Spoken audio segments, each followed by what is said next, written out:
Dan yang terakhir tentu saja fungsi dakwah. Fungsi dakwah itu menarik orang lain untuk mengikuti kita. Ini hukum tarik-menariknya main. Kita jadi orang yang menebarkan aura kebaikan sehingga yang lain terpicu untuk juga melakukan kebaikan. Ini namanya fungsi dakwah. Wah, temanku ini tiap hari ngaji terus jadi tidak enak. Ya sudahlah, sekali-sekali aku juga pengen ikut ngaji. Ini fungsi dakwahnya main. Wah, ini hari Senin biasanya temanku ini puasa Senin Kemis. Sekalian puasalah, tidak enak nanti daripada aku di luar juga tidak ikut makan, tidak ikut jajan, sungkan sama dia, sekalianlah. Ini namanya fungsi dakwahnya main. Jadi secara spiritual ternyata mengistiqomai sesuatu itu manfaatnya besar. Dia tawajud, dia tajarrud, tazkiyatun nafas, sekaligus dengan melakukan kebaikan secara istiqomah kita menemukan banyak hikmah dan otomatis kita berfungsi sebagai pendakwah. Orang yang menularkan, mengajak pada kebaikan.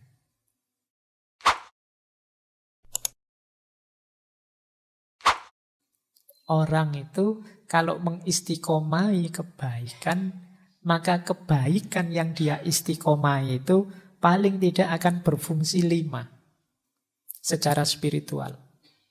Yang pertama fungsi tawajud. Tawajud itu dia akan membawa kita pada kesadaran mengenai yang maha wujud. Membawa pada kesadaran ilahiyah. Jadi ketika kita jadi orang baik, jadi orang benar, kebaikan, kebenaran yang kita jalankan itu akan membuka mata kita, lahir maupun batin, tentang hadirnya Allah. Ini namanya fungsi tawajud. Yang kedua, mengistiqomai kebaikan akan berfungsi tajarrud. Tajarrud itu berarti sekarang kita sibuk dengan kebaikan, berarti yang tidak baik menyingkir semua. Yang duniawi menyingkir semua. Ini kita jadi tajrid. Hidup satu-satunya demi kebaikan itu sendiri, mencari ridhonya Allah. Ini namanya fungsi tajarrud. Yang ketiga, tazkiyatun nafas. Tentu saja ketika isi jiwa kita yang positif-positif, yang terang-terang, yang gelap tersingkirkan, otomatis terjadi pembersihan jiwa. Jadi maknanya luar biasa ternyata istiqomah itu. Kemudian yang keempat, selain pembersihan jiwa ada hikmah. Kita ketemu makna-makna yang dalam, yang tidak mungkin diperoleh dengan orang yang hanya melakukan kebaikan sambil lalu secara dangkal. Dan yang terakhir tentu saja fungsi dakwah. Fungsi dakwah itu menarik orang lain untuk mengikuti kita. Ini hukum tarik-menariknya main. Kita jadi orang yang menebarkan aura kebaikan sehingga yang lain terpicu untuk juga melakukan kebaikan. Ini namanya fungsi dakwah. Wah, temanku ini tiap hari ngaji terus jadi tidak enak. Ya sudahlah, sekali-sekali aku juga pengen ikut ngaji. Ini fungsi dakwahnya main. Wah, ini hari Senin biasanya temanku ini puasa Senin Kemis.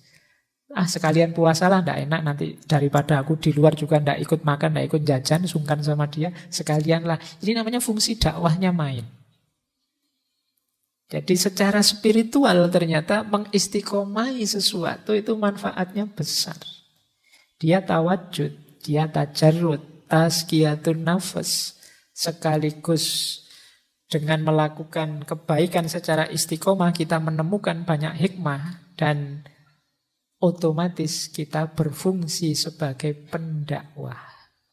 Orang yang menularkan, mengajak pada kebaikan. Nah, ini implikasi logisnya. Jadi kalau dipikir-pikir ya istiqomah itu manfaatnya besar.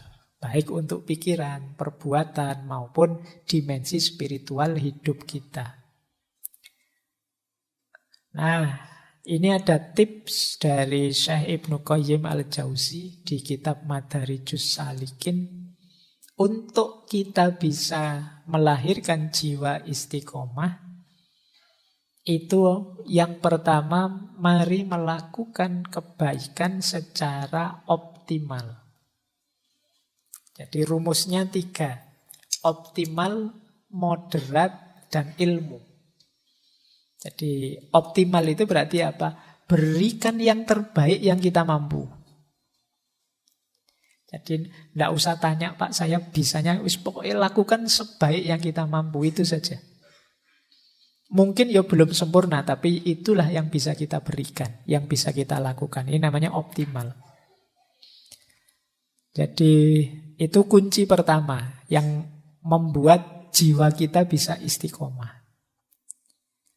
Kunci kedua, kata Ibnu Qayyim, untuk membentuk jiwa yang istiqomah, selain kita menjalankan sekuat kita, yang kedua, jangan melampaui batas, berlebihan, atau mengurangi batas. Harusnya sih kita kuat melakukan sampai batas ini, tapi kita tidak melakukannya, atau melampauinya. Ini namanya tidak moderat. Jadi kalau sepertiga malam terakhir saja sholat tahajud, saya bisa, Pak. Oke, tidak apa-apa. Jangan dikurangi, jangan ditambahi. Nah, ini berarti pas. Ini memudahkan untuk istiqomah. Dan yang ketiga, ilmu. Ya tentu saja harus cocok teorinya. Jangan ngarang sendiri. Segala sesuatu ada ilmunya. Jadi membangun jiwa istiqomah itu, rumus pertama, berikan yang terbaik yang kita bisa. Rumus yang kedua, jangan berlebihan. Dan rumus yang ketiga, belajar terus. Tambah terus ilmunya. Sehingga kita bisa tambah baik, tambah baik. Lanjut. Nah, kembali ke Imam Syekh Abu Ali Ad-Daqqaq tadi. Prosesnya istiqomah, kata beliau, lewat 3 jalan. Yang pertama takwim, yang kedua iqomah, baru ada istiqomah. Berarti kalau versi beliau tidak ujuk-ujuk, wah saya ingin istiqomah Pak, enggak, ada prosesnya dulu, pelan-pelan. Awalnya apa? Takwim. Takwim itu sama seperti takholli, pembersihan jiwa. Jadi pintu gerbangnya apapun itu ya tobat, seperti minggu lalu ya. Ini namanya takwim. Takwim itu berusaha berdiri. Nah, untuk bisa tegak berdiri, ya kita perlu membersihkan jiwa. Membersihkan diri kita. Pak, apa enggak bisa Pak? Saya masih sangat kotor dan ingin melakukan istiqomah. Kalau istiqomah hanya dalam definisi mengulang-ulang kontinu satu tindakan, mungkin bisa. Tapi kalau hanya ini kan tidak kena tujuannya istiqomah tadi. Karena kebaikan itu kalau diwadahi oleh wadah yang kotor, keluarnya bisa kotor. Atau dia tidak jernih lagi. Wadahnya amal itu kan diri kita. Kalau diri kita masih kotor, ya minggu lalu saya bilang, wadah yang kotor diisi kebaikan apapun, ya kekotoran diri akan mengkontaminasi kebaikan tadi. Jadi proses pertama takwim dulu. Jadi perjuangan pembersihan diri ini nanti jadi kunci di kebaikan apapun. Kalau sudah baru iqomah. Ini mirip seperti tahalli. Kita isi dengan kebaikan-kebaikan. Menegakkan kebenaran itu iqomah. Dan ulang-ulang terus sampai menjelma istiqomah. Jadi ini 3 proses utama yang penting kita jalankan saat istiqomah. Bersihkan diri, isi dengan kebaikan, istiqomah kebaikan itu. Tidak bisa ujuk-ujuk, saya pingin istiqomah Pak, sekarang langsung tidak. Ada prosedurnya pelan-pelan. Karena jangan sampai kita mengistiqomahi keburukan, kekeruhan, kekotoran. Jadi ini tips dari Syekh Ali Ad-Daqqaq. Nah, sekarang jenis-jenisnya. Ini biar semakin lengkap ya wawasan kita tentang apa itu istiqomah. Saya ambilkan dari dua tokoh.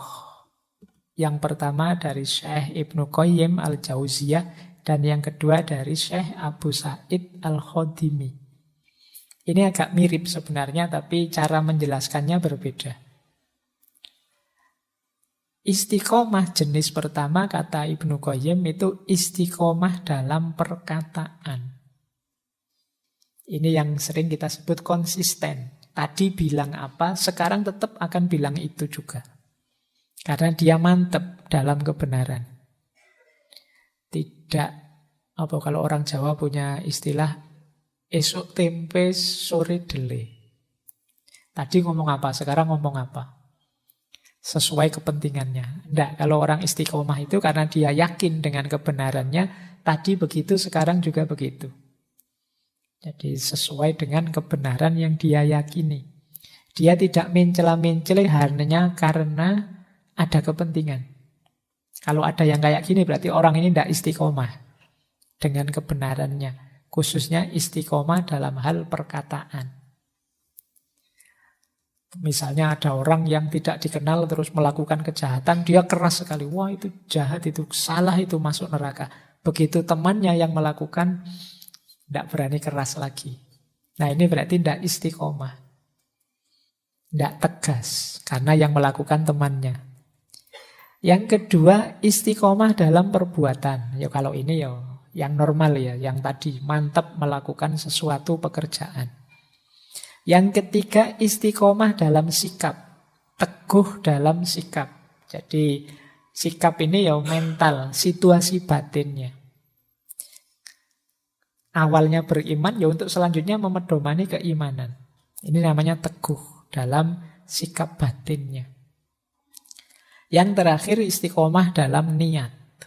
Nah, jadi kalau sudah niat, dikuati, terus istiqomai, dijalankan terus seperti itu. Nah, ini namanya istiqomah dalam niat.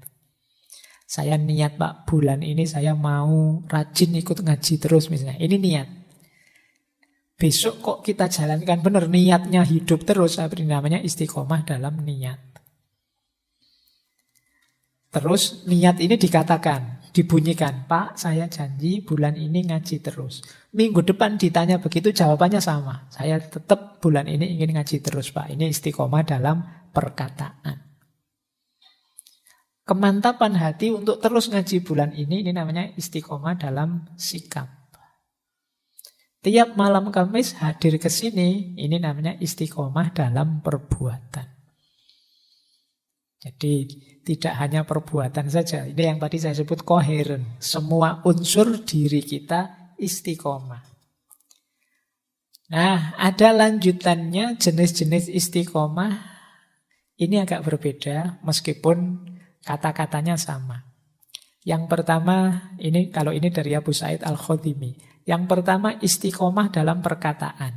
Istilahnya istiqomatul lisan ala dzikri wassana. Nah, kalau yang ini istiqomah dalam perkataan itu mulut kita terus berzikir, memuji Allah.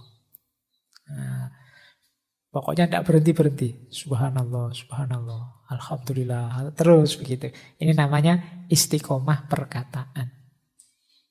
Yang keluar pokoknya yang begitu-begitu terus. Tidak ada misuh-misuhnya, tidak ada jelek-jeleknya pokoknya. Kalimat thayyibah terus. Jadi zikir wassana. Ya meskipun tidak harus demonstratif sambil bawa tasbih besar kemana-mana. Subhanallah, subhanallah. Nanti orang bubar. Jadi tapi mulutnya tidak berhenti memuji Allah. Berzikir, mendawamkan, menyebut namanya. Ini memudahkan kita untuk tambah dekat, tambah cinta dengan Allah. Ini berat, kecuali memang bagi orang-orang yang di hatinya ada rasa cinta pada Allah. Seperti kalian kalau pas jatuh cinta itu kan, kamu sering menyebut namanya. Jangan-jangan passwordnya Facebookmu juga inisial namanya. Atau tanggal lahirnya. Oke ya. Baik. Nah, ini jenis pertama. Oke. Jenis kedua, istiqomah dalam jiwa. Istiqomahnya jiwa, kata Syekh Abu Said, itu jiwa yang penuh rasa taat dan rasa malu. Istiqomatun nafas ala ta'ah wal haya. Yang ada di pikiran itu menjalankan perintahnya Allah dan malu karena Allah selalu melihat kita. Jadi rasa malu ini penting. Ini kalau di Sufi makomnya namanya makom muraqabah. Merasa Allah dekat dan selalu mengawasi. Ini namanya istiqomahnya jiwa. Mari jiwa kita istiqomahkan untuk selalu berada dalam kondisi taat dan malu di hadapan Allah. Ini jenis istiqomah kedua. Istiqomah ketiga, istiqomahnya hati. Ini istilahnya adalah istiqomatul qalb alal khauf war roja. Kondisi hati yang takut dan sekaligus berharap pada Allah terus-menerus. Nah, ini namanya istiqomatul qalb. Ada yang keempat, istiqomatur ruh. Istiqomatur ruh ala siddiq was sofa. Ini roh yang senantiasa sibuk dalam kebenaran dan kesucian. Menjauhi segala yang kotor, yang keruh, yang bohong, yang curang, dan lain sebagainya. Ini namanya istiqomatur ruh. Dan paling tinggi istiqomatus sir. Yaitu istiqomatus sir ala ta'zim wal wafa. Jadi kondisi jiwa yang senantiasa, sir itu jiwa yang paling dalam, senantiasa mengagungkan Allah dan menepati janjinya pada Allah untuk menomorsatukan Allah dalam kehidupan. Ini namanya istiqomatus sir. Jadi yang paling luar perkataan, masuk sedikit ke jiwa, masuk lagi ke hati, masuk lebih dalam lagi ke ruh, masuk yang paling dalam sir. Jadi ini lapisan-lapisan jiwa kita. Kalau dalam tasawuf, semuanya perlu karakter istiqomahnya masing-masing. Oke, baik, ini nanti mungkin lain waktu kita jelaskan lebih dalam tentang level-level jiwanya manusia ini. Yang penting kita tahu tempatnya istiqomah itu ternyata luas dan dalam. Nah, ini membangun keistiqomahan. Kalau ini latihannya ya. Yang pertama ada pembiasaan, yang kedua ada perencanaan, yang ketiga ada tipsnya, strateginya.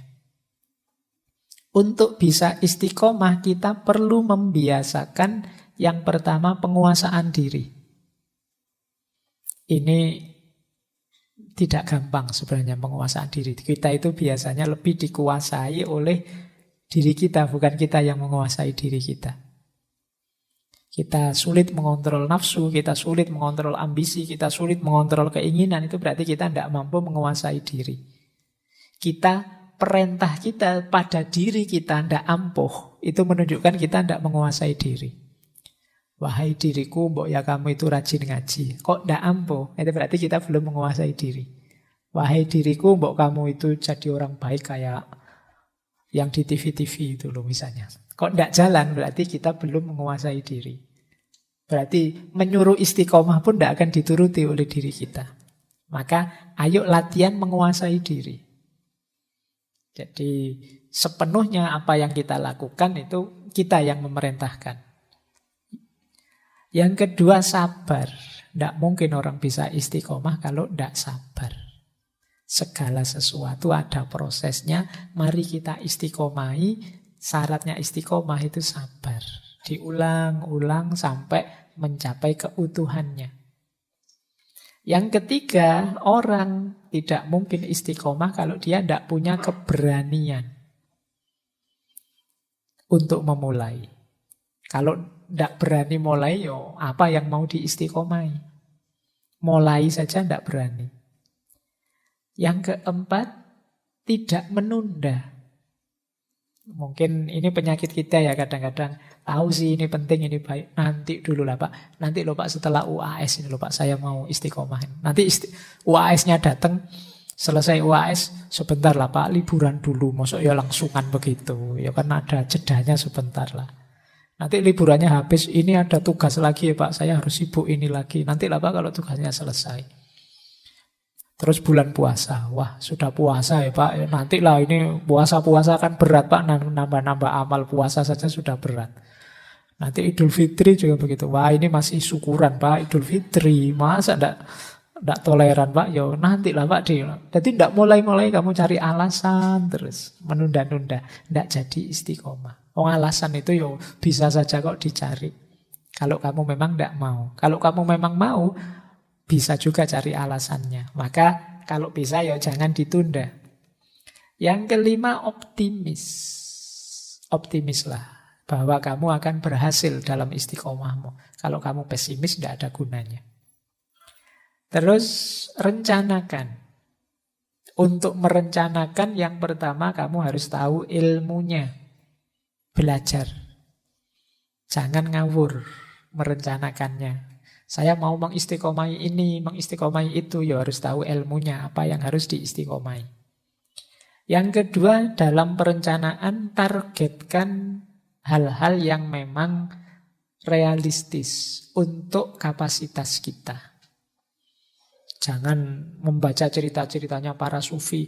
Syekh sufi ini setiap hari sholat 2000 rakaat misalnya. Wah saya pengen kayak gini Pak. Tidak mungkin lah, itu prek sudah kalau kalian. Yang realistis saja lah, levelmu. Mengistiqomai yang mungkin saja. Terus percaya diri bahwa kamu mampu, ini penting. Kalau kamu tidak pede, tidak jalan. Bikin schedule. Bikin reminder, pengingat. Sekarang banyak fasilitas pengingat. Mungkin HP-mu, mungkin arlojimu, mungkin temanmu, dan lain sebagainya. Reminders. Ini untuk merencanakan. Kalau sudah, ada beberapa tips yang penting. Yang pertama apa? Gunakan motivational tool. Apa saja yang membuatmu lebih mudah mengistiqomai sesuatu. Pak, saya tertolong dengan HP ini sehingga saya tidak terlalu banyak terpengaruh oleh teman saya yang toksik. Nah, ini ayo sediakan kalau gitu. Jadi alat-alat pendukungnya. Mungkin butuh tempat kos yang tenang, mungkin butuh warung yang murah, mungkin butuh apa, cari yang mendukung. Yang kedua, self reward. Boleh kamu memberi imbalan dirimu. Kalau sukses istiqomah. Alhamdulillah Pak, 1 bulan ini saya bisa mengistiqomai setiap hari ngaji 1 juz. Sekarang hadiahnya boleh beli di restoran yang paling mahal yang bisa saya jangkau makannya. Misalnya ini self reward namanya. Boleh kalian menghadiahi dirimu. Tidak usah nunggu dihadiahi orang, tidak mungkin lah. Hadiahi dirimu sendiri saja. Wong kamu ulang tahun aja ya tidak ada yang mengucapkan. Hadiahi dirimu sendiri saja. Alhamdulillah saya sukses ini. Rewardnya adalah ini untuk dirimu. Syukur-syukur rewardnya yang lebih menguatkan istiqomahmu. Terus strategi lagi, lanjutkan. Meskipun kadang khilaf. Rencananya sih 1 bulan ini ngaji 1 juz setiap hari. Kok ya bolong hari ini? Tidak apa-apa. Bolong sekali tidak apa-apa. Lanjutkan lagi. Tapi jangan dibiasakan. Oh bolong tidak apa-apa ya Pak. Besok bolong lagi. Tidak begitu. Jadi itu karena khilaf saja. Lupa atau kepepet. Ada acara atau apa. Tetap lanjutkan istiqomai. Jangan putus asa gara-gara itu. Wah berarti gugur saya Pak. Gugur tidak usah dilanjut. Tidak begitu. Lanjutkan. Dimulai dari awal lagi tidak apa-apa. Kemudian boleh mencari recharge moment. Ya hidup ini tidak harus serius terus, ada istirahatnya. Imbangi dengan kegiatan-kegiatan rekreatif, kegiatan hobi dan lain sebagainya, tidak apa-apa. Jangan sepenuh waktumu isinya istiqomah semua. Yo, puyeng kamu bisa KO kamu ya. Nggak, yo nanti diimbangi dengan aktivitas santainya ada. Yo saya sering mengkritiki HP bukan berarti HP-mu kamu buang, saya pokoknya ngaji dok, ya enggak begitu. Sekali-sekali ditengok tapi jangan mabuk HP. Jadi ini namanya recharge moment, penyegaran. Nanti ada dalilnya. Singkirkan pikiran buruk, hindari pengaruh buruk. Ini penting untuk membangun keistiqomahan. Saya lanjutkan. Nah, ini yang sering jadi musuhnya orang yang mau istiqomah. Bosan. Ngaji ini mungkin teman-teman yang sudah mati-matian mengistiqomahi banyak yang bosan. Bosan Pak ya ngajinya kayak gini-gini terus. Mungkin kamu sering diserang rasa bosan. Lawan rasa bosan itu kalau kamu yakin yang kamu lakukan kebaikan. Gimana caranya melawan rasa bosan? Pahami objek yang kamu bosani itu dari perspektif yang berbeda. Bosan saya Pak, temanku ini saja terus tidak punya teman yang lain. Ya kamu pahami temanmu dari perspektif yang berbeda, nanti bosanmu hilang. Kamu bosan karena kamu lihat temanmu dari sudut pandang itu terus selama ini. Nah kebaikan juga begitu. Kamu ulang-ulang terus, ya mungkin kamu bosan ngaji ini tadi. Misalnya kamu bosan, mungkin karena kamu lihat materinya. Bosan Pak materinya gitu terus. Ya sekali-sekali jangan lihat materinya. Lihat temanmu yang hadir di sebelah-sebelahmu itu mungkin kamu semangat ngaji lagi. Atau lihat kopinya ya. Atau lihat takmirnya. Atau lihat apanya. Itu kan bisa penyegaran. Kamu tidak bosan lagi. Kamu nonton sini terus kan bosan. Yo, sekali-sekali nonton ke sana. Yang sana nonton ke sini kan lebih seger. Nah itu ganti perspektif namanya. Kuliah misalnya bosan Pak ketemu dosen itu lagi 4 tahun loh Pak. Misalnya. Ya salahmu sendiri, kamu fokus ke situ terus. Yang lain juga masih banyak yang enak dilihat selain dosennya. Jadi ini namanya ganti sudut pandang. Tapi jalan terus yang diistiqomai. Meskipun dengan perspektif yang baru. Imbangi dengan me time. Tadi ya. Olahraga, rekreasi, hobi, tidak apa-apa. Ya jangan serius terus. Untuk mengurangi bosan, enak kalau ada teman yang bisa berbagi, mungkin minatnya sama, yang diistiqomahi sama. Nah, ini lebih meringankan dalam kebosanan. Coba ngaji ini 1:1, yang ikut ngaji 1 sama saya saja, itu mungkin dia, kalau sudah bosan mungkin dia tidak datang lagi. Tapi kalau banyak teman gini kan enak, saling curhat, saling ngomong. Kamu bosan ya? Iya saya bosan. Tapi kan sebenarnya kita tidak boleh ya bosan kayak gini. Iya ya, yuk ayo, kan enak. Kalau ada teman enak, kamu bisa saling membantu, saling menguatkan. Terus mengistiqomahi hal-hal positif agama ya lebih enak lagi kalau kita berkumpul dengan orang-orang di frekuensi yang mendukung. Makanya istilahnya berkumpul dengan orang-orang soleh. Frekuensinya sangat mendukung istiqomah kita. Dan tentu saja ayo menjaga dari pengaruh yang mengeruhkan. Jadi hal-hal yang negatif yang menghalangi istiqomah.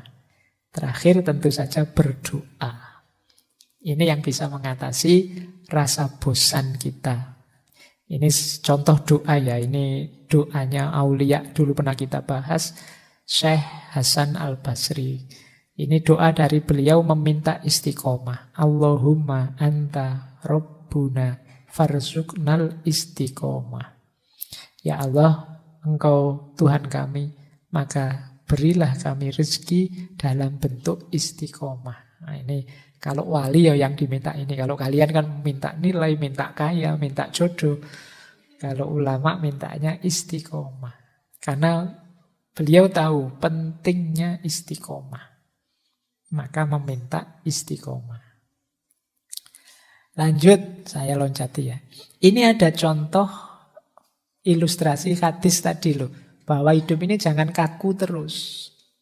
Ada momen-momen kita ya istirahat.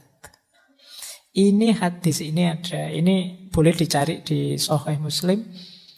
Cerita seorang sahabat namanya Hamdullah. Hamdullah ini yo serius ingin menjalankan agama. Cuma beliau ini mengeluh begini. Satu ketika beliau mendengarkan Rasulullah ceramah cerita tentang surga, neraka. Wah itu waktu pengajian itu saya harus serius menjalankan agama. Tapi begitu pulang ke rumah, asik dengan anak, dengan istri, tekad yang luar biasa tadi ya agak kendur. dalam keasikan hidup normal, tidak di masjid. Nah ini menggelisahkan bagi Hanzalah.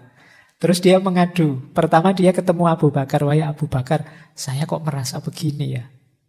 Padahal pengen serius loh. Tapi kok ya begitu ketemu anak istri. Kalau kalian mungkin begitu ketemu teman nanti pulang ke kos-kosan, ya kumat lagi aslinya. Nah mengadu, kata Abu Bakar, loh iya saya juga kok begitu ya. Ayo kita tanya saja pada Rasulullah. Nah begitu tanya pada Rasulullah, jawabannya Rasulullah, wahai Hanzalah, itu yang saya kasih tanda kuning itu, saatan. Saatan itu segala sesuatu ada waktunya. Tidak apa-apa, kalau waktunya santai ya santai saja. Waktunya main game ya main game saja. Tapi waktunya mengistiqomai amal baik tadi ya jalankan yang serius. Jangan serius terus. Kalau serius terus ya itu seperti hadis Aukamakol yang di paling bawah itu. Rawihul kuluba sa'atan ba'da sa'atin. Fa'innal kuluba idha kallat amiyat. Istirahatkanlah hatimu sesaat demi sesaat. Jadi ya serius terus istirahat, ya serius terus istirahat. Kenapa begitu? Fa'innal kuluba, karena sesungguhnya hati itu idha kallat amiyat. Kalau sudah lelah dia buta. Hati itu kalau sudah lelah sampai puncak kejenuhan, puncak kebosanan, itu kan tidak jernih lagi. Maka ayo yo serius, tapi nanti ada istirahatnya, ada mainnya sebentar, rekreasinya sebentar, tidak masalah. Ya seperti istilah kalian hari ini tuh, kalau ada orang sudah tidak karu-karuan kan kita menyebutnya, oh kamu kurang piknik. Nah, kenapa kurang piknik? Kamu terlalu serius selama ini. Ayo sekali-sekali piknik. Baik, ini contoh tadi ya, bahwa yo memang perlu me time, perlu waktu tertentu untuk kita menikmati hidup ini biar kita juga bisa bersyukur. Nah, kalau diringkas ini, jalan kita untuk bisa kuat istiqomahnya, yang pertama kita harus paham tujuannya, set goals. Yang kedua, stay fokus, jaga fokus terus-menerus. Yang ketiga, do not procrastinate, jangan ditunda-tunda. Yang keempat, share, biar tidak apa-apa orang tahu target-target istiqomahmu. Tidak apa-apa temanmu tahu bahwa saya ini ingin rajin Senin Kemis sekarang. Saya ini setidaknya temanmu yang tahu tadi jadi penyeimbang. Siapa tahu kamu lupa khilaf. Loh katanya mau Senin Kemis malah pagi-pagi ngajak sarapan misalnya. Nah, karena ada teman. Kalau kamu tidak cerita tadi kan dia tidak tahu. Maka share goal, tidak apa-apa. Bareng-bareng kalau punya sahabat kamu berbagi. Yuk kita bareng-bareng mengistiqomahi ini. Misalnya saya target tiap pagi nulis misalnya. Kalau teman tahu kan enak. Habis subuh jangan tidur. Tadi katanya mau nulis. Terus stay positif. Optimis lah. Dan self-reward. Tidak apa-apa kamu beri hadiah dirimu kalau sukses dalam jangka waktu tertentu. Oke, nah ada booster, ada blocker. Boosternya tentu saja untuk bisa istiqomah, kita perlu ilmu, kita perlu ikhlas, kita perlu warok. Warok itu terjaga dari hal-hal buruk. Kita perlu qanaah, mental ridho menerima apapun jatah kita. Dan mujahadah, upaya yang terus-menerus untuk mendekat pada Allah. Ini menguatkan istiqomah. Ada blocker. Blocker ini menghalangi istiqomah. Yang pertama apa? Manja. Tidak tahan banting. Ada kesulitan sedikit saja bubar istiqomahnya. Ini namanya manja. Cengeng. Nah, mungkin badannya gagah tapi cengeng. Ada godaan sedikit terus bubar istiqomahnya. Ini kalau orang manja ini ya harus ditanggulangi. Yang kedua lalai. Lalai itu cuek. Nah, cuek juga akan jadi blocker. Disuruh istiqomah, alay suka-suka saya lah. Lalai ini namanya. Ada lagi yang ketiga, kelihatannya sibuk luar biasa tapi tidak ada artinya kesibukannya. Hal-hal yang tidak penting semua.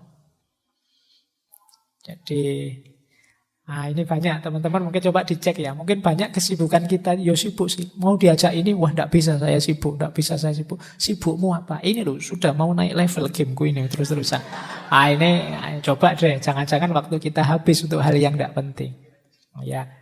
Jadi terus overthinking. Mikirnya dalam sekali, Pak. Ini saya mau mengistiqomai ini. Apakah kalau sudah saya istiqomai pasti Allah ridho, Pak, kalau saya Pak gini.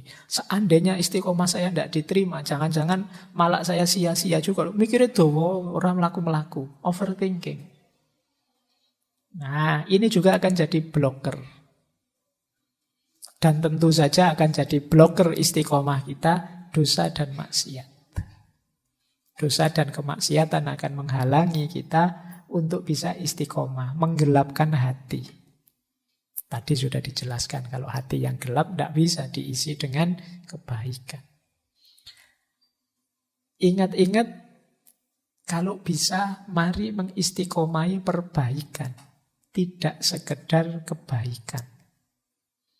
Banyak orang yang bukan salah kita mengistiqomai kebaikan itu, tapi hidup ini idealnya kan tambah baik, tambah baik. Kalau kemarin bisanya puasa hari Senin saja, ini kan kebaikan.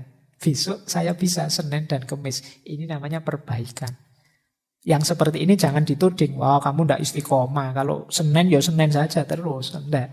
Jadi istiqomah itu ya mengistiqomai perbaikan, tidak sekedar kebaikan. Lanjutkan istiqomahkan perbaikan diri yang terus-menerus. Kemudian istiqomah itu habituasi dan revaluasi, tidak sekedar repetisi. Tidak sekedar mengulang, tapi ada habituasi, menumbuhkan habit karakter.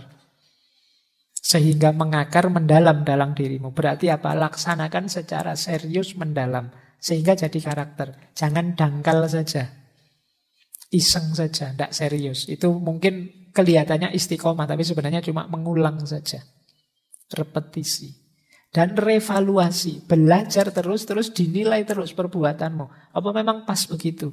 Jangan-jangan yang kemarin sudah benar, tapi ada yang lebih benar lagi, ada yang lebih utama, lebih baik. Ini namanya revaluasi. Jadi istiqomah itu habituasi dan revaluasi, tidak sekedar repetisi.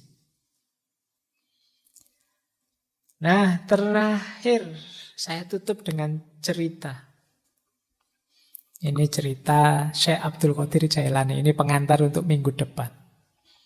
Hubungannya istiqomah dengan karomah. Suatu ketika Syekh Abdul Qadir Jailani ini bicara di depan murid-muridnya. Wahai murid-muridku, Jumat besok aku akan menampakkan pada kalian karomah terbesarku. Wah, ini kan luar biasa. Kalau teman-teman membaca kisahnya Syekh Abdul Qadir Jailani ini kan karomah-karomahnya banyak sekali. Nah, beliau bilang seperti ini, terus murid-muridnya penasaran. Ini berita ini menyebar kemana-mana, semua orang ingin tahu. Maka Jumatannya jadi ramai sekali. Jumat itu banyak orang datang ke masjid. Nah, terus ya seperti biasa ritual-ritual ibadah Jumat. Syekh Abdul Qadir setelah Jumatan selesai, beliau naik mimbar. Kemudian tanya pada hadirin sholat Jumat. Beliau tanya, apakah kalian sudah melihat karomahku? Ya mereka belum lihat apa-apa. Tiba-tiba ditanya, ya mereka bilang, loh kami tidak melihat apapun. Ya biasa saja, ini kita masih baru selesai sholat Jumat. Terus beliau berkata, sekarang aku ingin bertanya pada kalian. Tolong jawab dengan jujur. Apakah kalian pernah melihatku meninggalkan sholat fardu? Ya, mereka menjawab tidak pernah. Pernahkah kalian melihatku meninggalkan puasa Ramadan? Tidak, jawab mereka. Pernahkah melihatku berbohong? Pernahkah kalian melihatku mengambil haknya orang lain? Pernahkah kalian melihatku bergunjing? Mereka juga menjawabnya tidak. Apakah sholat yang aku kerjakan berbeda dengan sholat yang Rasulullah kerjakan? Tidak. Apakah khutbahku berbeda dengan khutbahnya Rasulullah? Tidak. Terus diakhiri oleh Syekh Abdul Qadir Jailani, itulah sesungguhnya karomah terbesarku, yaitu istiqomah. Makanya istiqomah itu khairun min alfi karomah. Baik, minggu depan baru kita akan membahas tentang karomah ini seperti apa.